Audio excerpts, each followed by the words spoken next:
Oke, bismillahirrahmanirrahim. Assalamualaikum warahmatullahi wabarakatuh. Ya, bertemu kembali dengan mata pelajaran seni budaya di kelas 11 ya, pada semester 2 ini. Pada minggu kemarin kita telah belajar mengenai prinsip desain. Ya. Itu hanya awalan saja ya. Awalan.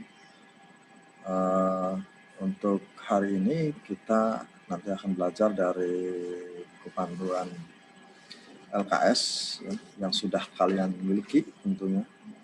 Pada bab pertama di semester 2 ini kita akan belajar tentang berkarya seni rupa. Yang memang tugas kemarin juga sekalian sudah berkarya. Tapi untuk materi ini perlu disampaikan. Materinya disampaikan, tetapi tidak ada tugas, tidak ada ini ya, tidak ada ulangan lagi. Jadi nanti untuk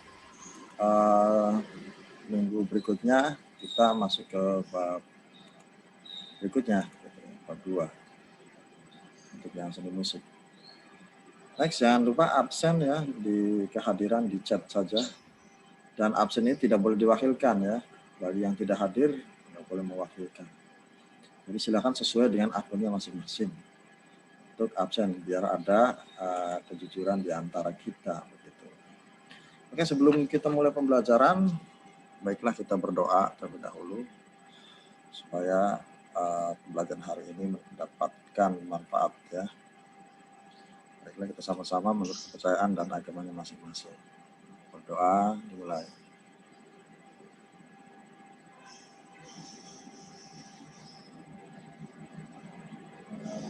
Oke, berdoa selesai ya. Oke, kita mulai. Kita buka halaman 7 bagi yang memegang LKS-nya. Ya, LKS-nya dibuka. Bapak share terlebih dahulu materinya di sini yaitu nah ini bab 1 yaitu berkarya seni rupa. Kelas 11 semester 2.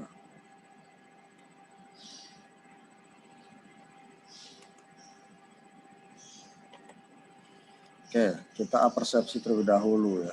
Nah, kali ini kita pengenalannya yaitu tentang pameran seni rupa. Jadi ketika kita sudah memulai membuat karya seni, setelah dikumpulkan kita mengadakan suatu pameran seni rupa. Ini hanya pengenalan sajalah gitu. Pameran seni rupa di sini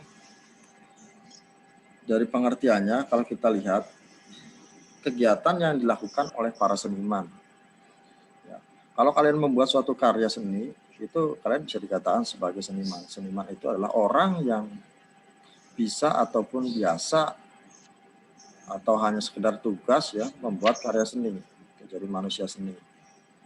Jadi semua bisa dikatakan juga sebagai manusia seni ya, apabila membuat suatu karya seni. Baik itu perorangan ataupun kelompok untuk menyampaikan ide gagasan pada masyarakat melalui media rupa, sehingga pameran tersebut dapat ya, menjadikan sebuah alat komunikasi antara seniman dengan sang apresiator. Jadi istilahnya teman antar teman saja gitu. Misalkan Nevita ini membuat suatu karya seni dan dinilai oleh Cahyatur misalnya seperti itu. Jadi kita pembelajarannya yang ada di kelas. Jadi ini adalah sebuah pameran. Nah kalau pameran itu jadi karya seni yang dipajang, artinya dipajang, entah itu di mana saja, di lorong kelas atau mungkin juga di aula itu ya. Biasa kita lihat di aula itu kan ada terpajang beberapa karya-karya dari kelas kalian ataupun di mana saja gitu. Jadi bisa dikatakan ada pameran yang dibuat secara konseptual, konsep gitu ya, secara konsep ataupun pameran yang dibuat secara tidak sengaja gitu, atau sekedar hiasan saja. Jadi kalau pameran yang betul-betul ada, maka kegiatannya itu benar-benar serius gitu dari awal sampai dengan akhir. Kalau istilahnya pameran yang tidak disengaja seperti kalau kita masuk ke lobi hotel itu kan ada beberapa karya-karya seni lukis, atau ketika kita masuk ke ruang publik rumah sakit, di situ ada lukisan, itu juga termasuk ke dalam pameran. Tapi ada yang dikatakan sebagai pameran pasif dan pameran aktif. Nah, ada yang disengaja dan tidak disengaja. Ada yang berkonsep dan tidak berkonsep. Oke, itu dari persepsi tentang bagaimana penggambaran sebuah pameran. Jadi yang namanya pameran itu tidak harus pameran seni saja, bahkan ada lagi orang yang menamakan pameran pasar malam gitu misalnya. Nah di situ kan di pasar malam juga ada baju gitu ya, kemudian ada pernak-pernik apa saja gitu ya, yang kemudian dibeli dan menghasilkan keuntungan dan lain sebagainya. Oke, untuk khususnya di sini kita akan berbicara tentang pameran karya seni rupa. Tentunya dari dalam suatu kegiatan apapun itu namanya, selalu kita adanya namanya perencanaan, kemudian persiapan, kemudian pelaksanaan gitu ya. Nah, untuk perencanaan tentunya ada beberapa poin-poin yang harus kalian siapkan. Kita akan membuat sebuah rencana, misalnya ingin membuat kegiatan pameran karya seni. Nah, tentunya yang serius ini ya, yang berbicara tentang serius, yang berkonsep. Artinya yang pertama kita membentuk kepanitiaan. Kemudian pembagian tugas kepanitiaan. Kemudian memilih ketua, bendahara, seksi-seksi yang dibutuhkan, kemudian membuat proposal dan pengumpulan hasil karya. Nah, kalau kita eventnya misalkan di sekolah, gitu ya, otomatis kita tujukan bahwa membuat proposalnya ini ke kepala sekolah. Kalau misalkan kita tujuannya kemana, gitu, tingkat kabupaten, siapa pemimpin kabupaten, bupati, misalkan ya membuat proposal, misalkan diajukan atau minta izin ke bupati daerahnya masing-masing, seperti itu. Kemudian siapa saja yang mengumpulkan hasil karya, kalau di sekolah ya teman-teman kita, gitu ya, untuk dalam berkaryanya. Kemudian persiapannya menentukan jenis pameran. Nah, jenis pamerannya apa di sini? Heterogen atau homogen misalkan. Artinya banyak apa sejenis ataupun misalkan berbagai jenis, gitu kan bisa seperti itu. Nah, jenis pameran. Kemudian menentukan tema, temanya apa? Misalkan di sini tema tentang pendidikan, nah, misalkan, atau tentang ilmu pengetahuan dan lain sebagainya. Itu kita tentukan di sini. Atau temanya tentang alam misalnya. Apa saja yang harus dipamerkan, berarti kan tema alam yang harus dipamerkan. Atau temanya ekspresi bebas. Kemudian menentukan tempat pameran. Nah, kalau di sekolah, kalau kita di SMA Kandangoro punya aula, bisa dimanfaatkan sebagai tempat untuk berpameran. Atau mungkin ingin sifatnya di outdoor misalkan, atau di tiang-tiang penyangga depan kelas bisa kita pajang beberapa karya-karya teman-teman kita, misalkan seperti itu.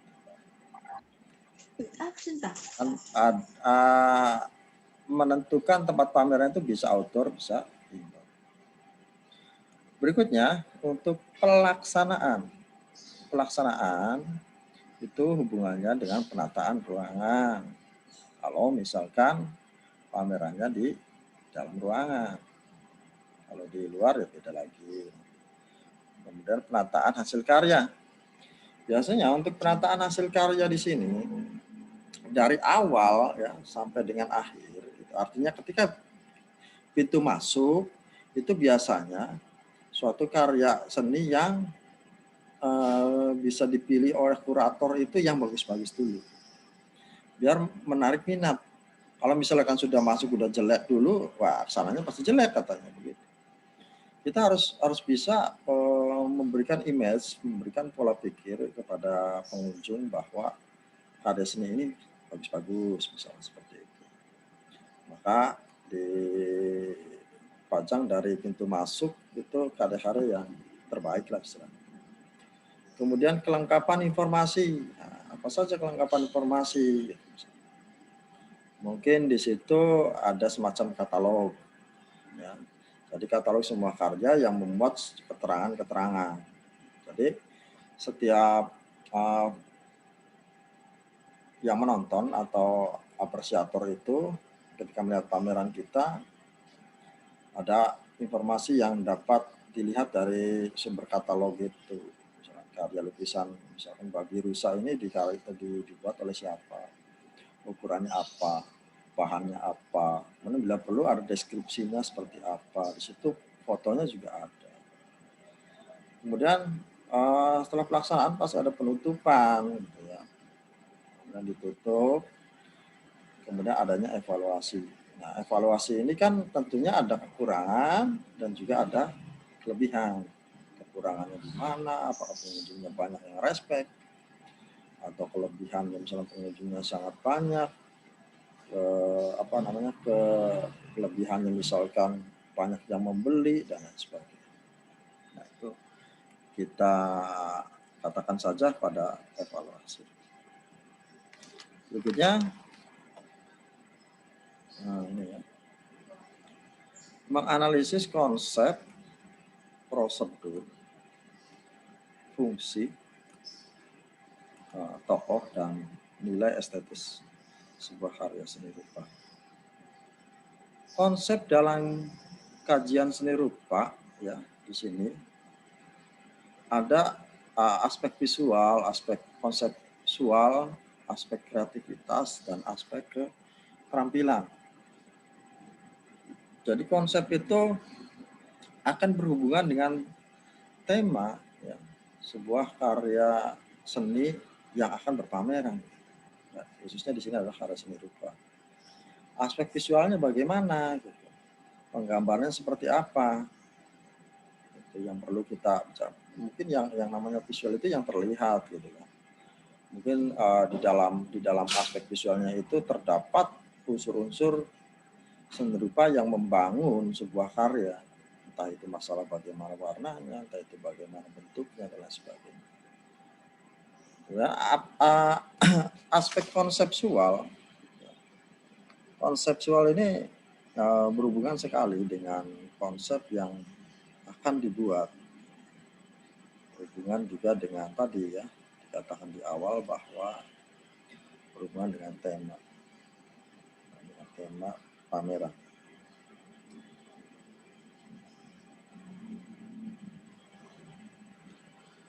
Kemudian di sini kreativitas ini ya. Kreativitas itu bagaimana kita membuat suatu konsep itu kreatif.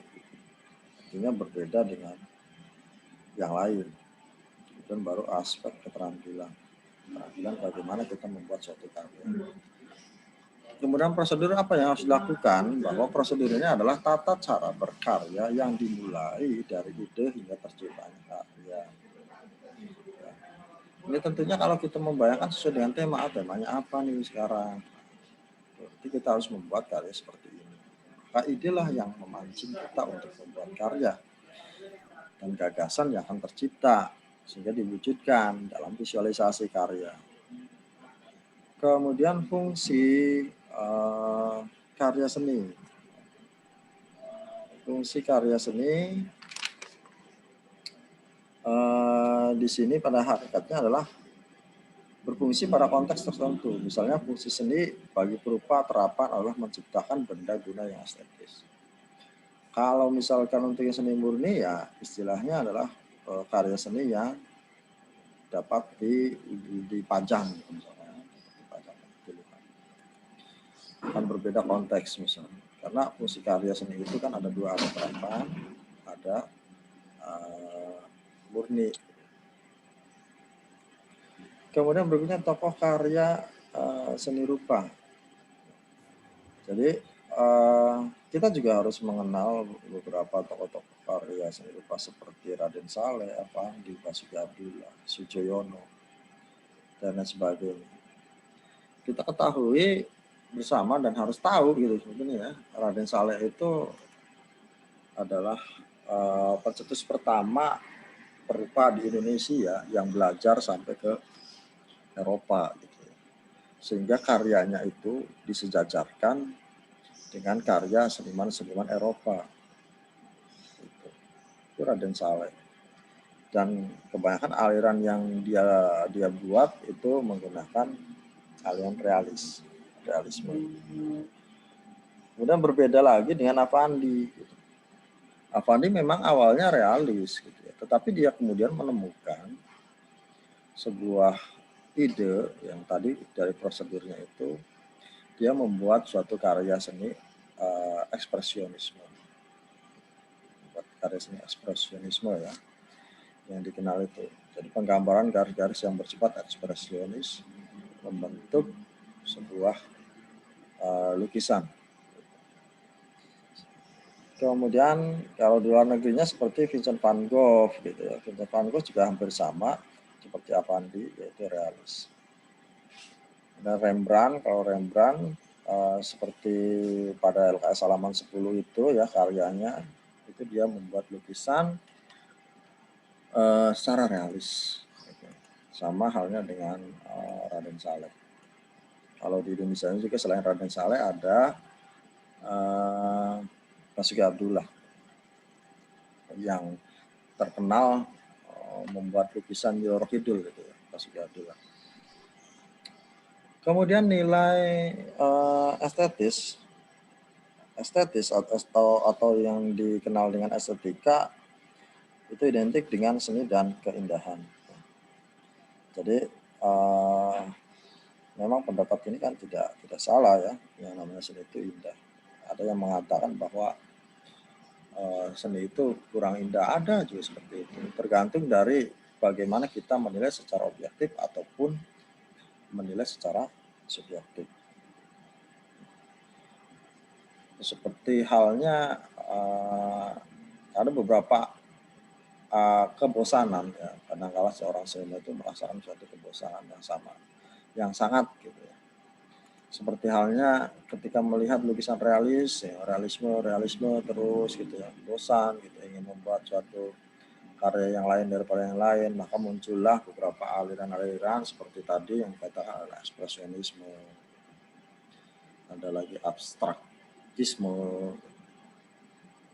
ada lagi bahkan dadaisme. Jadi dadaisme ini suatu aliran pemberontakan terhadap nilai keindahan. Jadi sehingga tidak disalahkan bahwa karya seni itu bisa tercipta dari hal-hal yang bersifat indah. Tapi ada juga karya seni yang sudah indah tapi dijelekkan. Tetapi artinya maksudnya seperti ini, unsur-unsur visualnya tidak dihilangkan gitu. Jadi kalau misalkan suatu karya seni rupa tidak ada garis, tidak ada apa-apa, ngeblank gitu namanya ya. Ya bisa saja itu dinamakan suatu karya seni. Hanya ngeblank putih aja gitu ya. Kanvas putih gitu.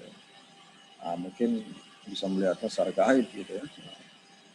Berbeda lagi lah kajiannya nanti. Oke, itu dari konsep prosedur fungsi tokoh dan nilai estetis. Berikutnya pengkajian perkembangan dan fenomena seni rupa. Untuk pengkajian seni rupa yang tadi dikatakan kalau seni rupa dua dimensi ini dikatakan sebagai bentuk ya istilahnya lah. Ada bentuknya secara dua dimensi, ada bentuknya secara tiga dimensi. Kalau untuk seni rupa murni dan terapan ini secara fungsi tadi yang sudah dijelaskan ya, secara fungsi. Kemudian perkembangan dan fenomena seni rupa. Ini ada 3, pramodern, modern, dan pasca modern. Jadi pramodern ini sebelum modern, jadi tengah-tengah antara modern dan pasca setelah modern. Jadi kalau seni rupa pramodern ini seni rupa primitif, ada naturalisme, realisme, dekoratisme. Kalau seni rupa modern, seni optik, seni kontemporer, seni populer, seni konseptual. Nanti kalian bisa lihat di sini di contoh-contoh halaman 11, 12 gitu ya. Seperti seni primitif itu kan kita mungkin mendengar sebuah kisah manusia purba menggambar gitu kan atau melukis hewan buruan seperti banteng, seperti rusa itu di gua-gua, di dinding gua. Nah, itu kan sebuah ekspresi gitu ya, tapi secara primitif. Berbeda lagi misalkan secara modern yang kemarin kalian buat itu sebagai prinsip-prinsip desain, sebagai prinsip desain itu membuat nirmana, itu kalian sudah membuat seni rupa yang modern. Jadi seni optik gitu ya istilahnya. Jadi seperti memiliki kedalaman, seakan-akan sifatnya adalah 3 dimensi. Kemudian seni kontemporer, pop art juga sama ya. Ini akan berhubungan dengan digitalisme. Kalau kalian ada banner, melihat banner, baliho, itu kan memakai media cetak. Itu termasuk ke dalam modern. Ini seperti seni pop, kalau kita lihat gambar itu ya, itu digitalisme. Kemudian seni rupa pasca modern atau postmodern, ya sama aja. Diartikan untuk menunjukkan reaksi yang muncul dari dalam modernisme itu. Ya, Alex sebentar.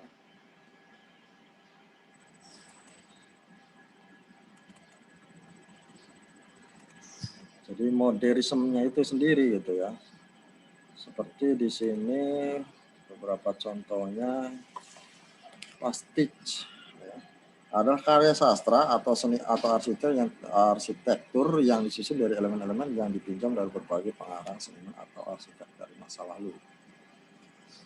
Kemudian skizofrenia ya, didefinisikan sebagai putusnya rantai pertanda yaitu rangkaian sintagmatis penanda yang bertautan dan membentuk satu ungkapan ataupun makna.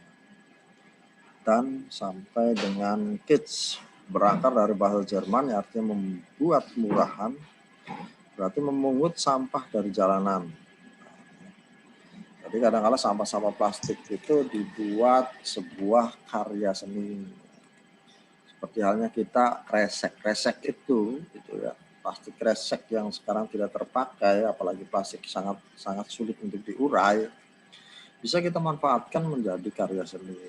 Misalkan bunga gitu ya, yang dibungkus dengan kresek gitu ya. Plastik-plastik itu atau botol-botol bekas. Nah, itu jadi nanti ada postmodern. Kemudian yang keempat, parodi adalah sebuah komposisi dalam karya sastra, seni atau arsitektur yang di dalam terdapat kecenderungan pemikiran dan ungkapan khas dalam diri seorang pengarang, seniman, arsitek, atau gaya tertentu diimitasi yang ditandai oleh kecenderungan ironik. Sedemikian rupa untuk membuat humoristik atau absurd. Jadi kadang-kadang karya-karya seperti gubernur kita, Ridwan Kamil itu kan seorang insinyur gitu ya, arsitek.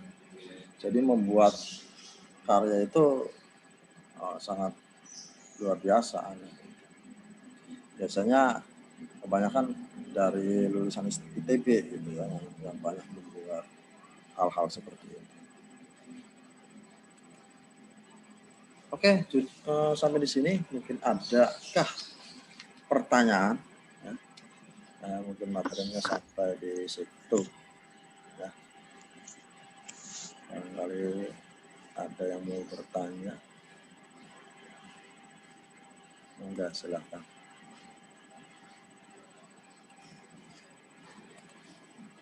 Jadi nanti minggu depan kita masih melakukan ke bab berikutnya ya, karena kemarin ulangan dengan tugas karyanya sudah selesai. Yang belum, jangan lupa segera dikirim.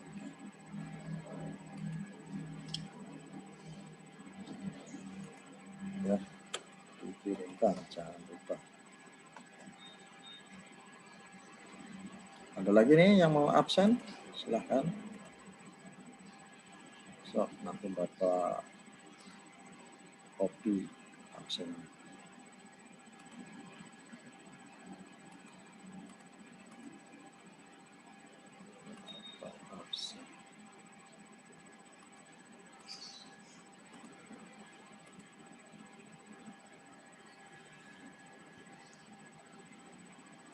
Tidak messenger. Tadi ada yang keluar sih ya.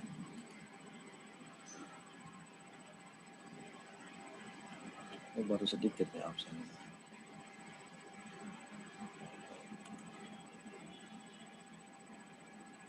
Hanya hampir 60. Nah.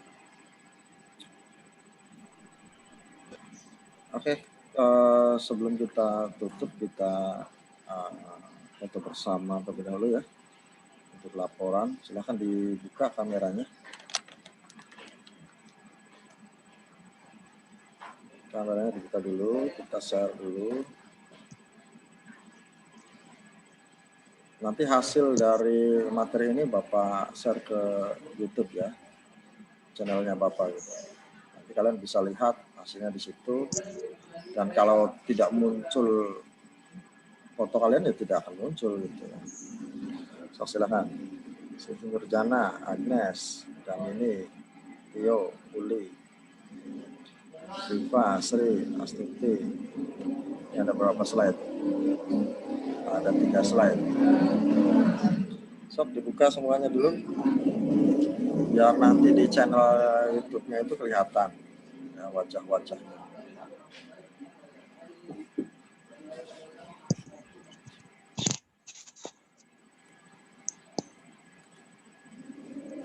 Sok dibuka semuanya, dibuka kameranya sebentar. Ini masih banyak belum dibuka ini. Nah, ayo dibuka.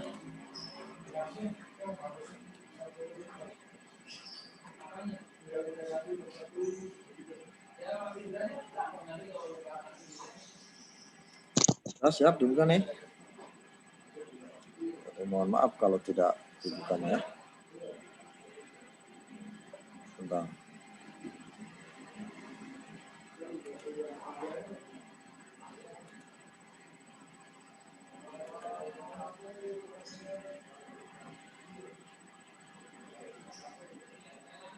Ya, masih banyak yang ditutup.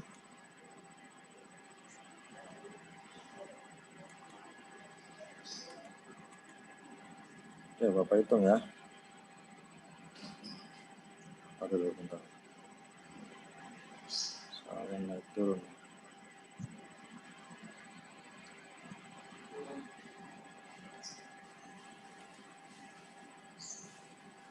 Oke, siap. 1, 2. Bentar, tutup dulu.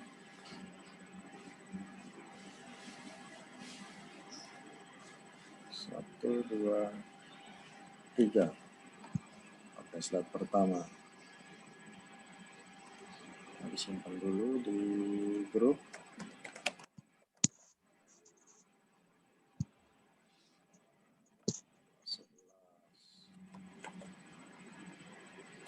Oke, siap. Slide kedua.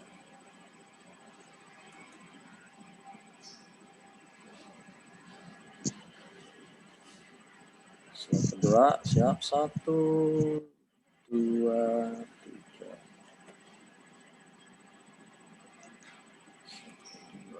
Terus terakhir. Ya. Siap ya. Raihan, Reja, Angga, Nur Suci, Reva, Diva, Indah Dwi Agus. Terus lah ya, 1. Ini masih belum pada muncul ya. Coba. diajar dulu. Ya, ya. Oke, siap. Reva ada di belakang loh. Lagi main basket. Reva.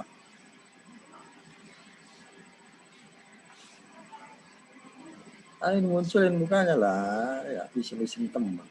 1, 2. Naik turun aja. Belum. 1, 2, 3. Ya, capek. Lama.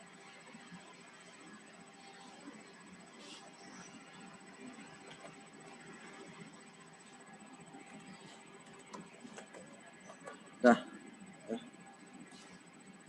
Oke, nggak ada yang bertanya? Tidak. Oke, kalau tidak, begitu saja dulu ya. Materi untuk hari ini. Selamat sore gitu ya. Billahi taufiq wal hidayah. Wassalamualaikum warahmatullahi wabarakatuh. Waalaikumsalam warahmatullahi wabarakatuh. Terima kasih, Terima kasih, Bapak. Tuh.